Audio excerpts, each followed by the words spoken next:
YCP MLC Duvvada Srinivasarao ఏదో ఒక వార్తలు అయితే నిరంతరం ఎక్కే పరిస్థితి కనిపిస్తుంది.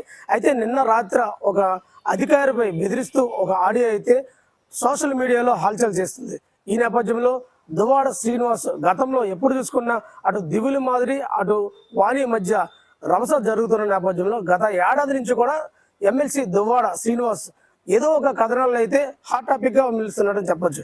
ఈ నేపథ్యంలో అక్కడ ఉన్న ఎలక్ట్రికల్ ఏఈ అక్కడ నోటీస్ పట్టుకొని వెళ్ళి కరెంటు బిల్లు కట్టినందున అక్కడ లైన్ కట్ చేసినందుకు ఆ నేపథ్యంలో దువ్వాడ శ్రీనివాసరావు ఆ అధికారికి ఫోన్ చేసి అసభ్యకరంగా బూతులు తిడుతూ అక్కడ ప్రవర్తించే పరిస్థితి అయితే కనిపించింది. ఈ నేపథ్యంలో అధికారి కూడా పోలీసులకు అయితే ఫిర్యాదు చేసిన నేపథ్యంలో అక్కడ పూర్తిగా దువ్వాడపై నోటీసులు అయితే జారీ చేశారంటూ కూడా మనకి తెలుస్తుంది, వివరాలు అయితే తెలుస్తుంది. అయితే టెక్కల్ పోలీసులు ఆల్రెడీ కేసు నమోదు చేసి ఇదివరకే 31 నోటీసు కూడా రిలీజ్ చేసి ఆ నోటీసులు కూడా దువ్వాడకు అందించారు. ఈ నేపథ్యంలో ఆయన ప్రస్తుతానికి హైదరాబాద్ లో ఒక షాపింగ్ మాల్ ఓపెనింగ్ చేసిన నేపథ్యంలో అక్కడే ఉన్నారు. ప్రస్తుతానికైతే దువ్వాడ శ్రీనివాసరావుకి పోలీసులు ఏ విధంగా అరెస్ట్ చేస్తారనేది వేచి చూడాల్సిన పరిస్థితి అవుతుంది.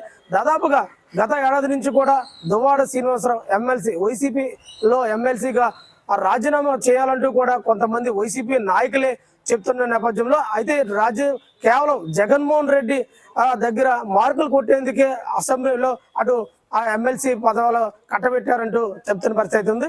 వైసీపీ పార్టీలో కేవలం అంటే ఈయన ఒక నోరుతో ఆ జగన్మోహన్ రెడ్డి దగ్గర మార్కులు కొట్టే పరిస్థితి ఉంది. అందుకే ఎమ్మెల్సీ కూడా కట్టబెట్టారంటూ కూడా వైసీపీ నాయకులు టెక్కల్లోనే స్వయంగా సొంత పార్టీ నేతలే చెప్తున్న పరిస్థితి కనిపించింది.